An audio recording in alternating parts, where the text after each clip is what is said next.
Hi, I'm Balaka from Houston, Texas, America, and here is my avatar, the circulophilic, and his not-so-cozy friend, Leany, and as you see, he's not doing very well. We need to change him very soon. I am the Consumerist commonalis, just another way of saying user in a very easy language. Okay, so thank you so much for listening to my story, and I'm here with the insider information, a report from the world of consumers.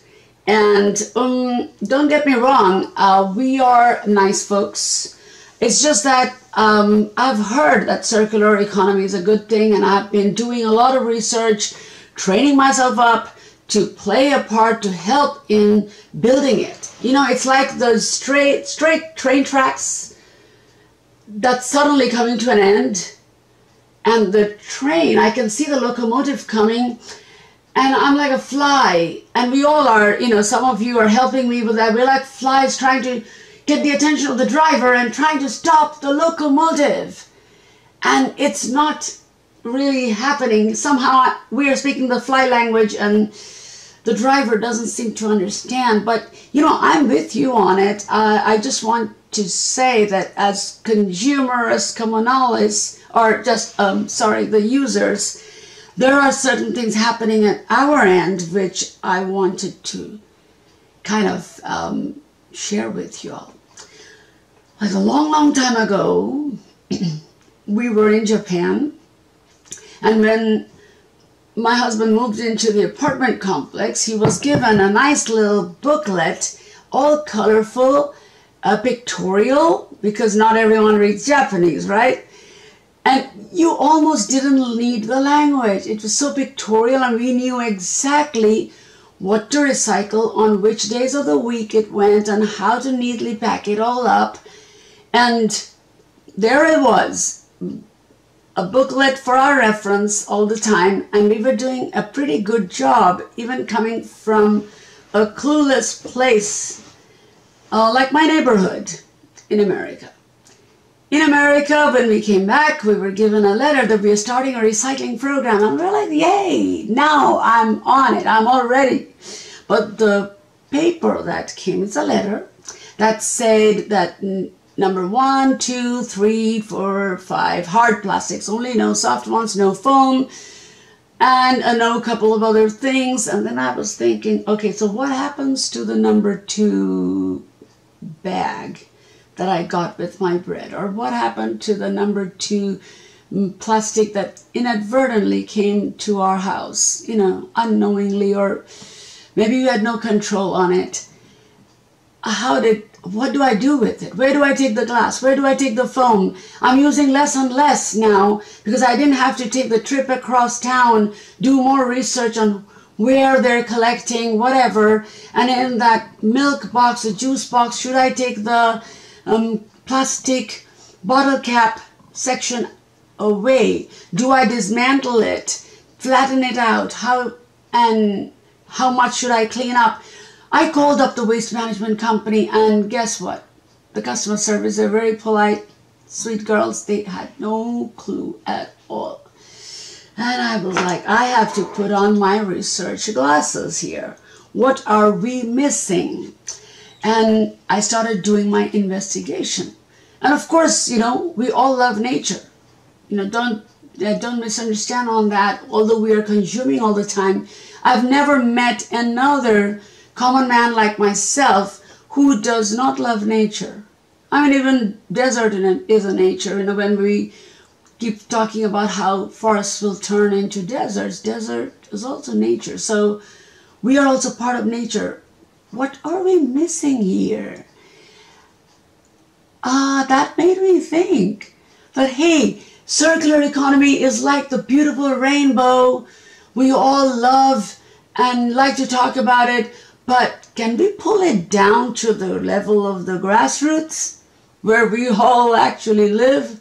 Can it be part of us? Can we be part of it? It's like that, the locomotive analogy, that instead of having that straight track that suddenly ends, how about making it circular? Now, to bend rail tracks, that's a lot of work, that's a lot of planning. So we need all the passengers to help us, not only to stop the train, to pause.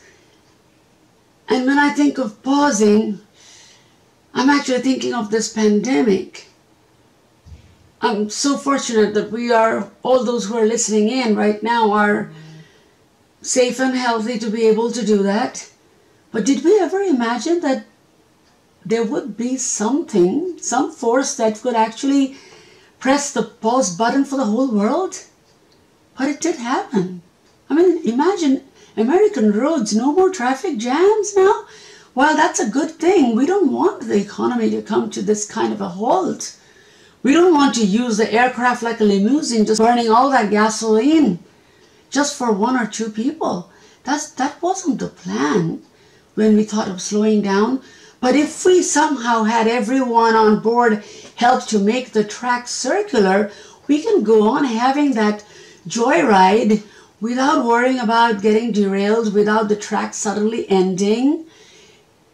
Isn't that great? I somehow got it because I had something called the green quotient. I had a mindset that could take it in. But the research and the hard work and the misinformation, like when I drive down and I have a bunch of old shoes to give away and I get this box that says old shoe recycling.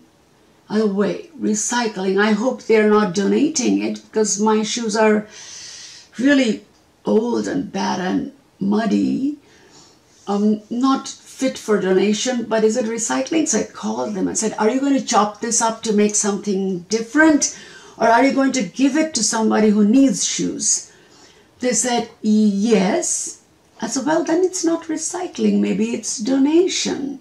And it should be gently used. But I really need a place where I can recycle my shoes to be made into something else. And they were like, again, the customer service didn't have the information. And then someone told me, you cannot recycle the bottle caps of the plastic bottles or the little ring that stays at the neck, so you can't toss it into recycling. Really? Yeah, you have a point. It's different from the number one. So what do I do? But then someone told me, no, they do it, whoever they is. I even saw half a hamburger into the recycling bin when I peep into airports and railway stations or any big building with that compartment separators. I peep into them and it's almost always a mixed bag of stuff in them. Perhaps they're also thinking they will separate it. Who are they? See, I didn't know. There's a whole lot of things I didn't know. And I was like, what should I do? How can I get the specific information? Someone said you cannot recycle magazine, although it's paper, just because it has glossy paper in it. Really? What about the medicine boxes? I can't recycle them because they're glossy? I've done many wrong things then. What do I do? Oh, that made me think that we need to fix that first layer that reaches us consumers is the information. I've got so many flyers that tell what is non-recyclable, what is recyclable. It's all mixed information when I go from one organization to another. And then, you want to hear another bad news? All the blue bins that have stuff in the office, shredded paper and recyclable paper. At the end of the day, the custodial service just comes and takes them away and dutifully cleans up the office, and all the contents sometimes go into the same bin. Same bin. They were all collected separately, but they all go. Now, did they think it's single stream? They just didn't have the training from anywhere. That where is it going to go? It's two parallel systems supposed to be working, but it isn't. So that's my number one point. information, friends. It needs to come to us in a very clear way, answering all questions. Like after I wipe my hands in a paper towel, is it recyclable? After someone blows their nose on a paper napkin, is it compostable or recyclable? We need information all the way. Before I go in any further, I must thank the Spin Up team to come up with such a brilliant idea that matches up with my dream of creating a global village where all the kindred spirits come together to create whatever it needs to get everybody on board. All the 7 billion people, we need each one of them to play a part, no matter how tiny. The users, I don't know why we have such a big word consumer for those who are using it. And they are the reason behind it, right? It's only for that use part that this whole line exists. The number of people using it is growing. It's like 7 billion plus. So how can we, in a way it's good news that the number is growing so we can recruit more people who are equally enthused in this journey as all of us here, and those who couldn't come, I'm just hoping that they are all safe and busy doing their bit for the circularity of things, and this will be streamed in future for them to see it. So now, as we are talking about recruiting, how do I even think of getting the message to them?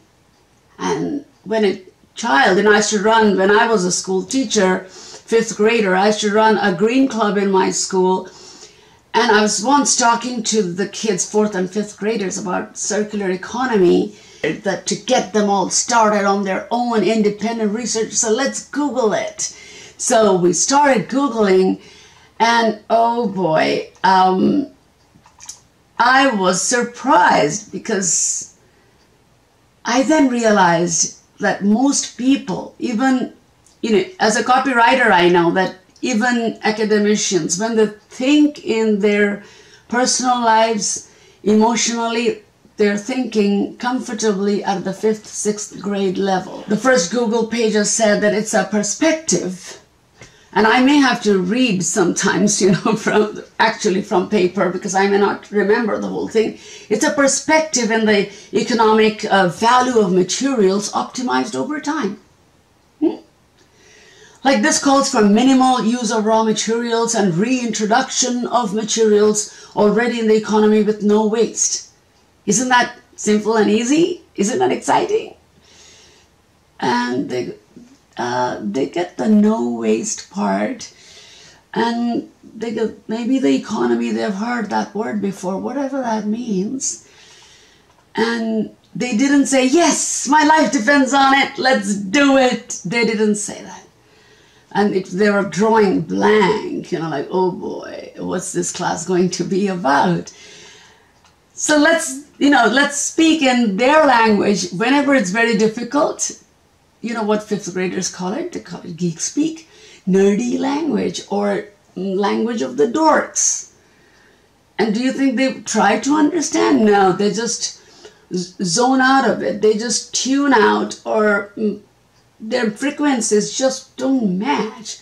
The you and me language actually works for everybody. It's sprinkled with what I call wonder dust, just like pixie dust. The wonder, curiosity. Like when I ask my students, or even grown-ups, what do you think my t-shirt is made of? And here's a cue. They see that sign and say, it doesn't look like it's made of paper, but who knows? Some smart ones will say plastic bottles, hesitantly, and I'll say, yes, it's 50% plastic bottles, you can't feel it, and it's 50% organic cotton. So it has got a terrific value for me, and I try to look for products like this on every site that I'm purchasing, just because I want that circularity into my daily life, into my everydayness. Until we bring circularity into our plain everyday life, it's only going to stay up above the clouds like that rainbow. So this t-shirt immediately becomes a conversation point with the other people around me. And when I show them my yoga pants, each time I'm wearing this, I tell them, you know what this is made of? Guess what? And they start with plastic bottles. And so, it's made of bamboo. Bamboo is very renewable. It grows like crazy, so fast, regenerates. Oh, that's a hard word, but it's an R word, but I choose to say it grows so fast, it can cover up a field very soon. So using a few of them to make my yoga pant, which will last maybe another 20 years, I don't mind buying that, because my playing the role of a consumer or a user in the market is actually helping those businesses that are trying to work towards it. But is everybody like that? No, because the language is difficult. Without the wonder dust. What if I were to tell you, you have loved someone, I'm sure you have friends, but you never said this to your loved ones, that my intellect is consumed by an intense desire to derive pleasurable interactions in your avowed association. Did you ever say that? I bet no, I know the answer. But if you say that with a frown to anybody, they'll think they're in trouble. Whereas what you wanted to tell was plain, hey, I love to hang out with you. Really? Yes, didn't I say I derive pleasurable interactions in your avowed association? Which part of it didn't you understand? That this isn't English. Well, yeah, it's probably something like that fly language.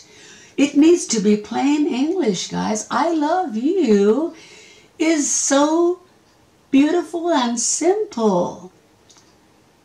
So why make it complex? Similarly, just playing like nature, making stuff out of things that have already been made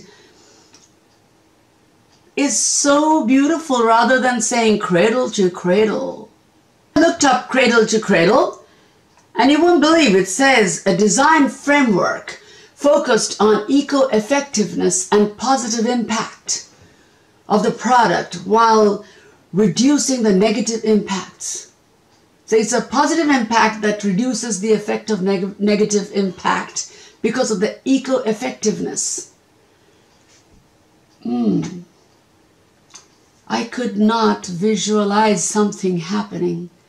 So I studied some more, and then I realized, oh, it's actually products, every part of which can go back into the production process to become something else. And it can be recycled back again, all the way, quite a number of times. That's cute, but, you know, something to do with cradle. Like, again, being born and being born.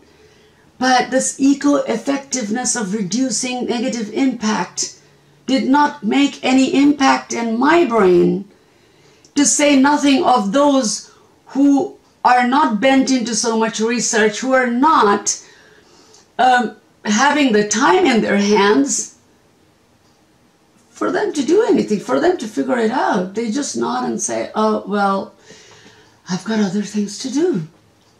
So how can you say that? So here's a pop quiz for you. Guess what sport this is from, if you were listening to the commentary in a radio, so you don't have any visuals in front of you, and the commentator says, behold, the forward is tantalizing the custodian of the goal with a leathered sphere. If you have caught the word goal and forward, and if you could imagine leathered sphere to be the ball, you know it's soccer. But if the whole 90 minutes went on like this, would you really be able to figure out when the forward is running with the ball towards the goal and the goalkeeper is all alert, trying to figure out which way he's going to take the kick? Tantalizing. Would you know it? Now, this is actually a true story where an English professor did this kind of commentary during a friendly match in the university to prove a point that difficult word impresses a lot, but it doesn't really express. And if it doesn't express from the speaker's point of view, from the writer's point of view, it doesn't impact us here. And if it doesn't impact our rational brain, our heart is not going to really take it for long. We can use fear that the tracks are going to end, the world is coming to an end, we need 7 earths to supply for our lifestyle, we can't afford it. And some fear is a very good spike for getting us into action, just like the pandemic. It proved there was so much of fear of getting COVID-19, of losing a loved one, that we really took care to, be inside, or most people tried to comply as much as they could. Or I would say everyone did to the best of their abilities. Why? Because of the fear. But we cannot sustain on fear. We get used to the fear. We then again tune out of it. And we don't want to keep using fear or accusation that, oh, they are not doing it right. You see, consumers it's like a species, and that's why I name myself, Consumerist communalis, not a very scientific way of naming it, but enough to impress a child, that we always think of consumers as them. They should do it, they need to buy it, or they will like it. But do we think of us as consumers too? So what gets us excited and enthused about a product, an item? The benefit that it adds in my life, right? And what's the hook? The hook is often a very powerful story. Now, when I Google about products, or when I go into LinkedIn, connecting to great businesses that are actually playing a part in making that circular track, that looping again and again, I see that the language of the post or the blog or the articles or their website content does not always have the story in the simple language. So I'm talking about proper information in simple language and with a story hook that I can relate to. One size doesn't fit everybody. For users, and when we are talking to them, we have to tweak depending on their age. Are they high school students? What's my story going to be? Same story. How can I tweak it? Only then it's going to be very powerful. I'm going to own it. I'm going to be so, favorably inclined is the hard word to say, that I would love that idea so much that I'm waiting for the product to come into my hands. That is the excitement we need to build. Drum it up, drum roll, spread the news before it has hit the market, so that more and more people say, yes, I want it. Even if it's housing for the poor, it is not only about being rich, about having a purchasing power, the ability to buy. If we can add value to these things, what it does to the consumer and what it does to the world, if it has that double benefit, there are people who will go for that little extra mile, a couple of more dollars to buy it. This notebook, for example, it was about $2 more expensive than the other equally fancy notebooks sitting right next to it. Actually, many of them. This was the most expensive. But I often look for these things and buy it. And one such, and the first time I was buying it, I have to tell you the story, that it was written nice and clear that who knows, this recycled notebook could have been a script of a blockbuster Hollywood movie. This could be the notepad of maybe a very famous writer, or this could have been made out of many love letters. Okay, that added so much value. I looked at it with different eyes. I breathed. I said, yeah, This is like a conversation topic to tell my students or my coworkers or my family that, hey, this could have been who knows what. And imagine, this could have been a discovery manual of a scientific invention. We don't know. The possibilities are endless. See, that written material actually bonded with me. And then the $2 more. It was my first time, right? I still said, you know what? I'm going to buy it just because of that enchantment attached to it, that wonder dust. I'm going to buy it for that. And from then on, it of course became a habit, and I'm now a very conscious buyer. But to bring in more on board, every recycled item or anything created by these businesses who have gone out of the norm, who are leaders, pathfinders, many of you are there.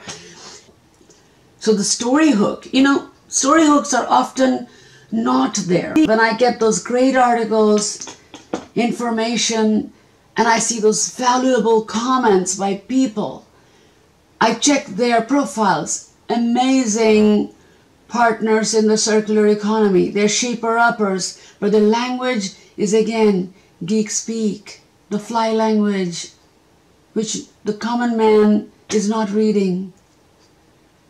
What are we doing? Do we have to add more lines to that Bob Dylan song? That how many more ozone holes have to be made for us to understand, to boil down the language? How many more pandemics do we have to tolerate before we make this change? I mean, seriously. And simplifying the language, let me assure you, is not dumbing down, which many people fear. That if I have to write something very important in the language of the 5th graders, no one will take me seriously. It's always the other way around. Dr. King's I have a dream. The very phrase I have a dream is simple. If we try, I can take up the challenge of coming up with a very beautiful, difficult to pronounce alternative for it. And that's not going to bond people. But simplicity has strength of its own.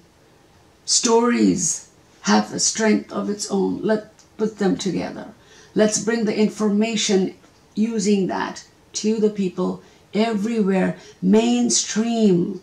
Let's make it very mainstream in all aspects of it. Not just the 3 R's, and we have now added refuse, which is so amazing.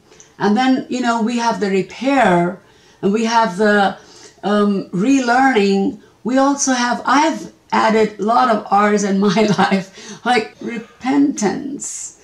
I do repent or regret some laziness that comes in from time to time. We've all been that incy-weensy spider, making it better, falling and then climbing out, getting smarter, better, and having that reckoning, revelation, and then giving ourselves some occasional redemption so as we don't make those regretful slips ever so often.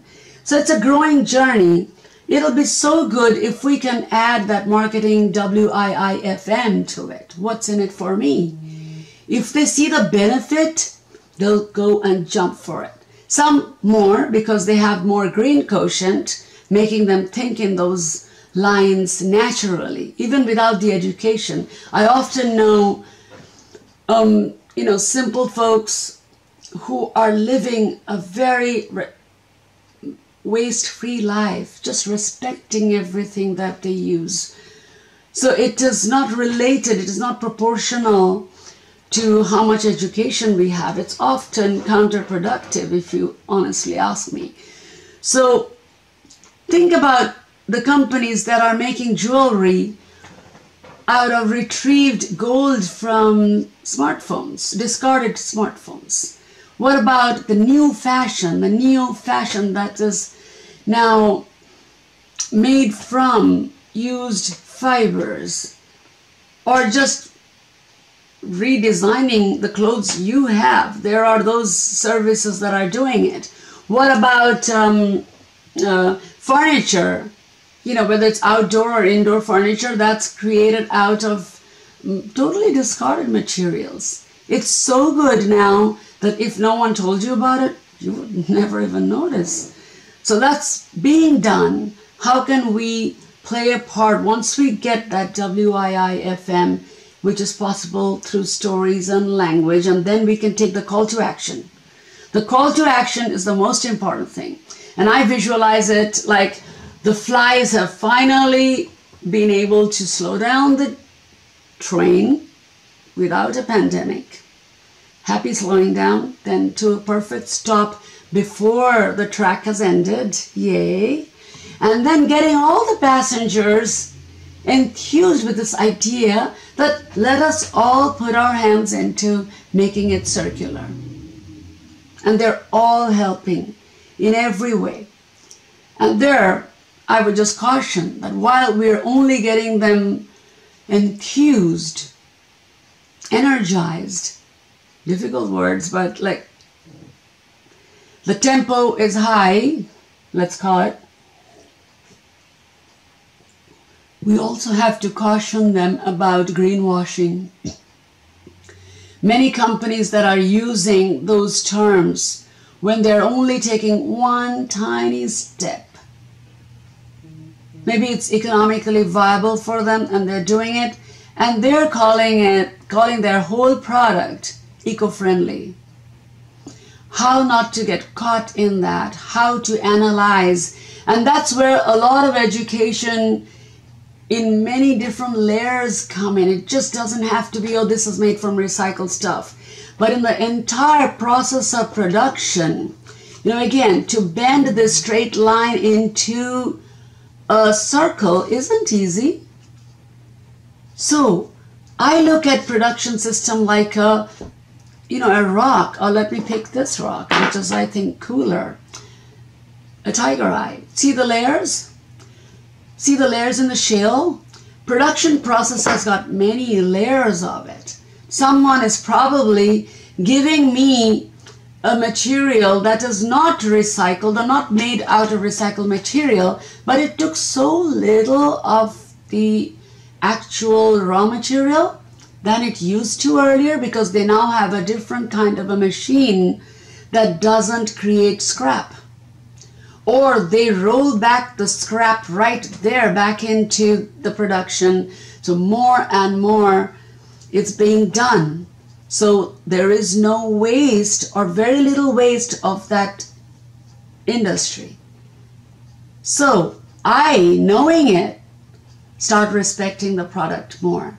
So I need to know all the layers, and then I can see greenwashing is not a very good thing. So, I know you're calling a product eco-friendly where it's not. The other thing that we have to alert consumers, like people like me, and I had to learn it the hard way, and that's why I'm coming to you with an appeal, that sustainability is a word that is so overused. That's the new age cliche. Everyone's talking about sustainability. Sustainable businesses. First I have to think, oh, maybe they're doing something for the sustainability of the environment. No, they just mean enough profit making to keep going and have a good life on the side. Or having a good life, being great consumers, flying around the globe, using stuff, buying without any worry because there's so much of profit flowing in. That is my sustainability. That's like a open coal miner, you know, saying, oh, I have 100 billion tons of coal reserve here, so all the way till my great-grandkids, we can thrive on this. So my business is very sustainable. Well, they can live beyond 6th or 7th extinction if they want to, but it's anything but sustainable. And people need to be very cautious. Each time they hear that word, there needs to be a, antenna going up, like, what kind of sustainable are you? That's very important part. Otherwise, they're just being drawn. We're kind of partially blind to this. So when I'm being led by other blind people saying, I know where sustainable, come with me, I'm going into the dungeons. Nope. We have a lot of learning to do, right? The yes learning and the no learning. Now, while I'm assuming that we will now boil down words like, not post-consumer, say after use, instead of saying facilitate, let's say help, instead of saying intervention, let's say taking action, and things like that. Like even simple words like consumers use materials, produced materials to consume and dispose. Why can't we just say people, or, people buy stuff to use and throw? Let's bring on even the call to action so that they, again, I'm saying they because it's a very big crowd, they can help in shaping policies. They can help in pointing out to the government about which corporations are really taking the serious change forward and who aren't, and what the government should do about it. Policymaking is a big way, not just from the grassroots. So we are working as good consumers from the grassroots, and also we're trying to change what comes down, seeping through the layers of production to us by changing. The next point from call to action is definitely how to do it. If I say, I have done all those things, I have a story, I used the plain speak, the you and I language to bring the wonder dust, but still it's not exciting enough for my customers. How can I bring them on? If businesses can do some kind of a microfunding where they have a network between the businesses to say, you're paying, the customers are paying a little bit extra, like this notebook or my yoga mat. Ooh, I didn't show you my yoga mat, made out of wetsuits. Well, there is a story for it, not much that I could find, but definitely when it says it's made from wetsuits, I am visualizing the joy and the exhilaration of the ocean surfers riding the waves on the crest, and their wetsuits are added into this. Each time I do yoga, I can feel a little bit of that joy, but I don't know anything more. I paid a lot of extra money because I know it does not have PVC, which is not good for health, right? We all know that. PVC is off-gassing from any product. It's not only good for the user, bad for the user, it's not good for the entire space where the other family members are also living. Everyone's breathing fine particles of those chemicals. But if I paid extra for it, if I could earn some points that I could use, accumulate, and have another experience that doesn't have to have a carbon footprint, wouldn't it be a brilliant idea? What if a health club was working towards having non-PVC equipments and having, low VOC paints for their walls, something where their patrons would be, healthier, less exposed to chemicals. They can give points or some discounts or a privilege for those who are eco-patrons also. There could be so many things that we can think of. And even we can be innovative to include AI in it. Like let's say Siri and Alexa and all their cousins, they get to talk when I buy these credits. They can say, hey, you know, it's all connected. They know how we are behaving as consumers. They can give us a pat on the back verbally with a sweet style.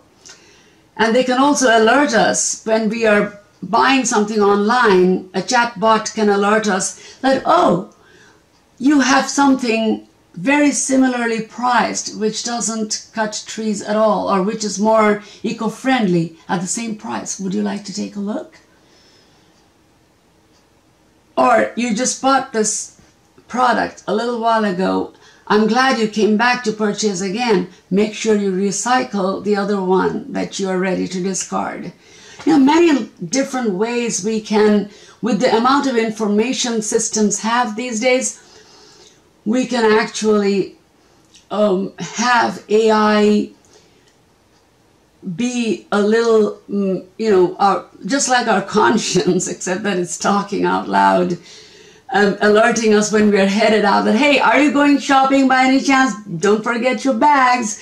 Or even the cars can say that maybe in future, who knows? Or they can say, don't forget to take your recyclables to drop off in case you're headed that way.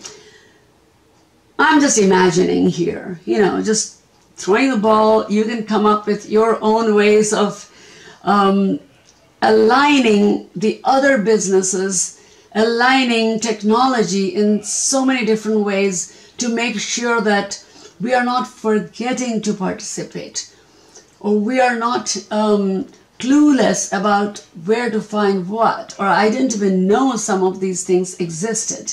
We consumers, we don't want to feel guilty. We just want to buy, and we want to feel powerful. So how can we change this complete 180 degrees change? How can we do it? Again, I don't have the perfect answer. I'm just reporting to you. I'm bringing you the insider stories and my little 2 cents. And I think with everyone's idea here, it's going to grow.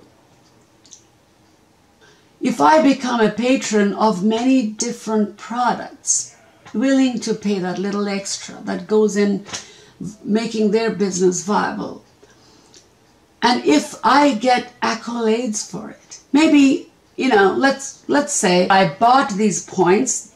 That's a good word. I decided to buy, I wanted to buy all this extra credit to support not only planting trees elsewhere to offset the carbon in the air, but to fund research for lighter aircrafts and smarter fuels, which will make the planes go further down with less damage to the environment, less pollution.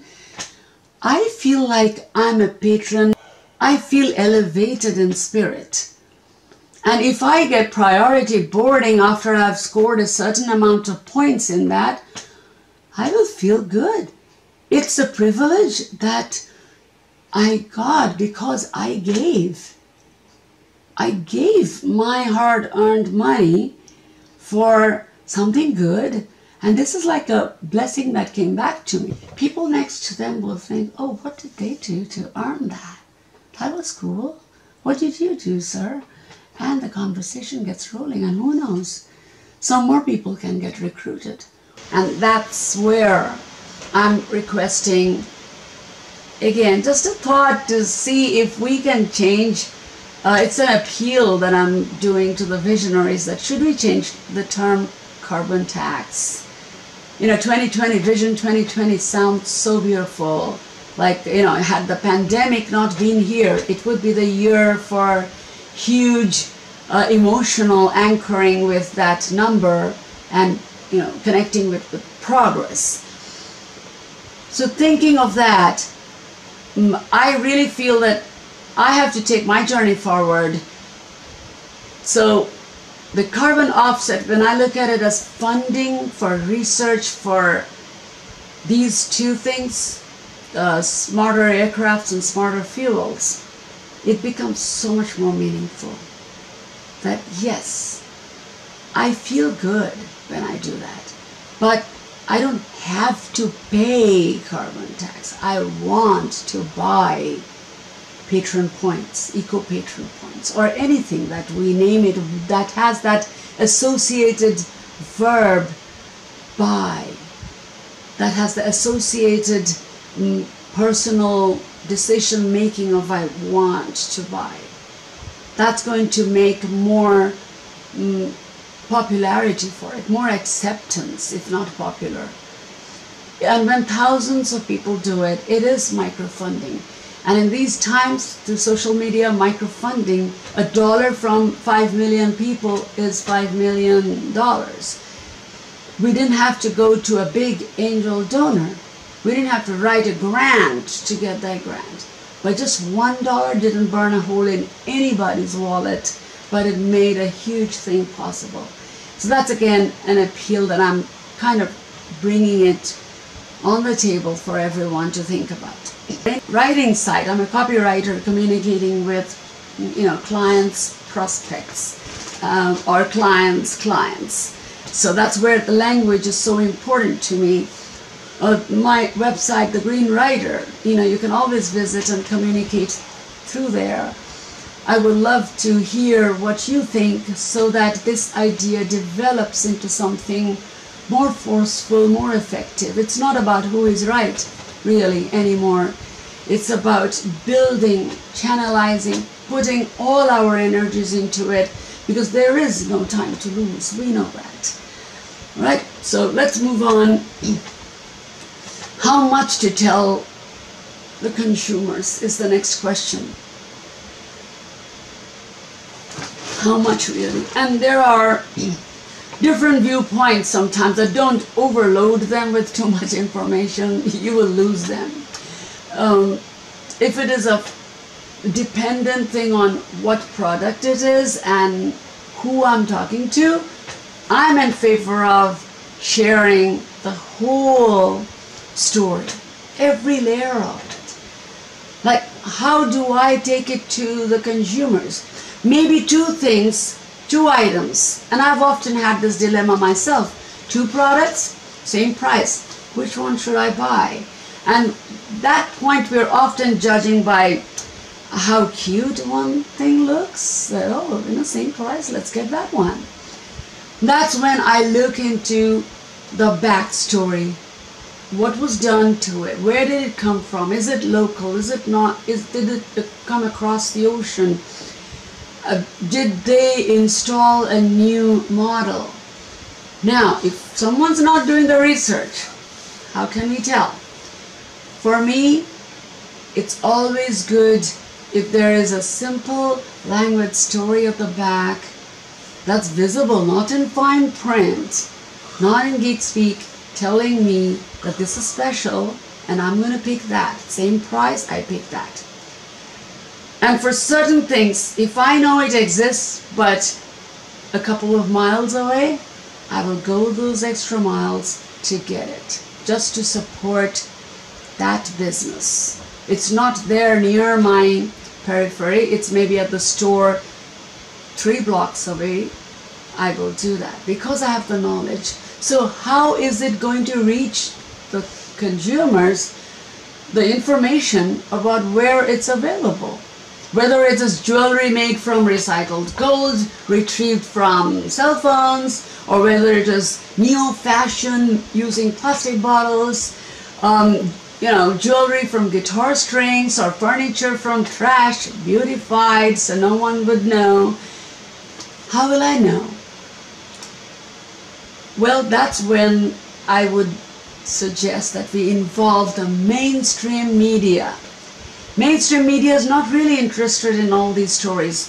I find great information in magazines or newspapers that are focused on this. We need to come out of that. Because not come out means we need to extend. Of course, we will be in those specialty magazines for the specialty readers who can handle some geek speak.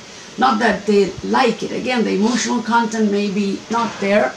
But mainstream, the common man's excitement level, if we can bring it, that's when they're going to know. That's when the product availability, where can we find it, is going to become easier and easier. Is it easy? No. Simple solutions are not always easy, but if we are consistently trying, if we are persistent about it, then the path, the curve is often very simple. So, is there going to be any criticism while we are trying to do all of this? Yes, for sure. We know it. We've been through it. And how do we beat it? See, each one of us is a very crucial jigsaw piece. Now, when I look at it, it says creating a unified future. I like that. I'm a key piece in this whole big picture of creating the circular economy. Just like nature, it will never hurt if we keep going on this way with the same one world that we have. But while this makes me feel too tiny, I wonder how big the big picture is. It still gives me that solace, that comfort, that without me, the picture won't be complete. If I'm missing, there's a hole in the picture. So, having said that, I'm trying to make it, we all know that, but I'm just saying it in a very simple language, that we need everyone, no matter how rich or how poor they are.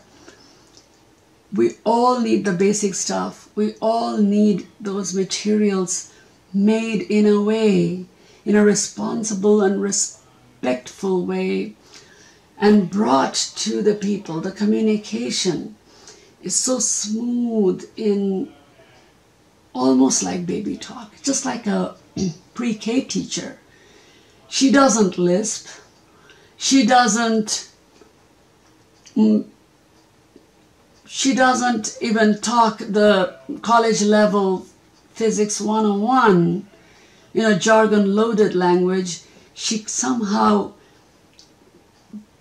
chews it like a mother bird and presents it to her little kids as digestible nuggets. But the nutrition is the same. She just chews it up to make it digestible. So my request is not to keep anything from the consumers. Bring all your stories, your journey, each one of you. And we ourselves, as shaper-upper, again, I'm kind of the bridge between the two, as you can see, right? I'm bringing the consumer story, and I am on board and very excited about all the extra boost that we got in the recent crisis. Sometimes bad things teach us big wisdom nuggets. So here we are trying to learn from this pandemic so that there isn't many in future.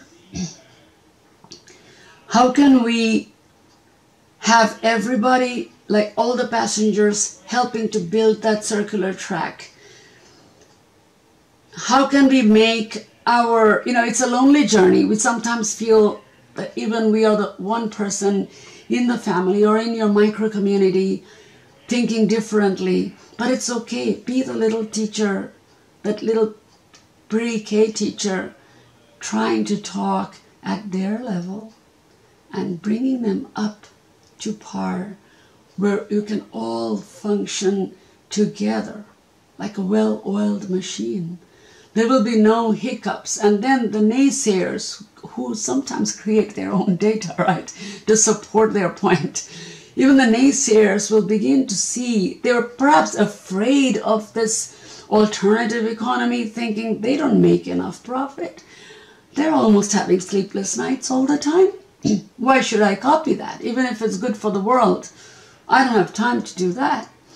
But if we are, through this networking, through this simple communication, if we bring more people on board, we are going to make the profit. And then even the naysayers are going to change. That's my belief. And believing gives a lot of force from within us. Although we are walking alone, and Rabindranath Tagore, I don't know if you know his name, he's the first Nobel laureate from Asia, got his Nobel Prize for his spiritual literature. And he has a song called Akla Chalore, like go it alone. If you know that's the right direction, give a call to your people. But if no one comes out of the doors to join you, keep walking alone. But as all of us have done our bit of walking alone, this pandemic is giving us this virtual forum to create this network where we can finally build up that whole mural, connecting all the jigsaw pieces together. It is also our, of all the R's that we've added, my final R is refuge. Although this is a lot of work for me, running around town, talking to different people, doing a lot of research, it is also my refuge. I go back to it. It's almost a spiritual fountainhead for me that gives me an unending supply of energy to take that next step. And I know it is the same for you in your own way. So bring it on, bring it together to share here, and let's recruit everyone, and let's believe. It's not an R word, or maybe I'll think of an R word. So let's believe, and together, I think spin up is so beautifully named. Let's spin up the vibes, let's put it all together, create the whirlpool that will do the happy sucking into this mindset of beautiful growth without hurting, beautiful education without the preaching, in which everyone is playing a happy part in it. Thank you so much. And also from my circulophilic friend, thank you so much. Or maybe we should rename him. What? Believe? You tell me. Bye-bye.